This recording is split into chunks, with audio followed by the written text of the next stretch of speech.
ത്യാഗം സഹിച്ചുകൊണ്ട് ഇന്ത്യൻ ജനാധിപത്യത്തെ ഉറച്ചു വിശ്വസിച്ച് മുന്നേറണമെങ്കിൽ നിങ്ങൾ രാജീവിന്റെ പുത്രൻ തന്നെയാണ്.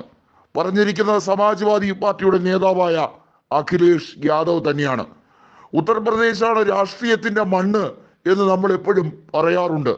80 ലോക്സഭാ സീറ്റുകളുള്ള ആ രാഷ്ട്രീയ മണ്ണിൽ ഇന്ത്യ മുന്നണി ഇത്തവണ ഉഴുതുമറിക്കുമെന്നുള്ള കാര്യത്തിൽ ഒരു സംശയവും വേണ്ട. സമാജ്വാദി പാർട്ടിയും കോൺഗ്രസും ഇന്നേ വരെ കണ്ടിട്ടില്ലാത്ത രീതിയിൽ വൈകാരികമായി കൈകോർത്തിരിക്കുകയാണ്. അമേഠിയിൽ രാഹുൽ ഗാന്ധി വീണ്ടും മത്സരിക്കേണ്ടത് സമാജ്വാദി പാർട്ടിയുടെ കൂടി ആവശ്യമായി മാറിക്കഴിഞ്ഞിരിക്കുന്നു. കഴിഞ്ഞ തവണ അവിടെ രാഹുൽ ഗാന്ധി തോറ്റത് 55,000 വോട്ടുകൾക്ക് മാത്രമായിരുന്നു. ഇക്കുറി പക്ഷേ രാഹുൽ ഗാന്ധിയെ ജയിപ്പിച്ചെടുക്കാൻ ഞങ്ങൾ മുൻപന്തിയിലുണ്ട് എന്നാണ് അഖിലേഷ് യാദവും സമാജ്വാദി പാർട്ടിയും ഒരുമിച്ച് ഒരേ സ്വരത്തിൽ പറയുന്നത്.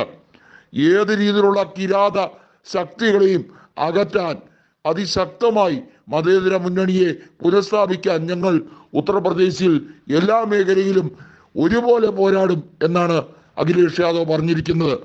മുംബൈയിലെ സമാപന സംഗമത്തിൽ രാഹുൽ ഗാന്ധി നടത്തിയ ആ പ്രസംഗം എല്ലാ ജനനേതാക്കളെയും ഒരുപോലെ തന്നെ ഹടാകർഷിച്ച ഒരു കാര്യം തന്നെയായിരുന്നു.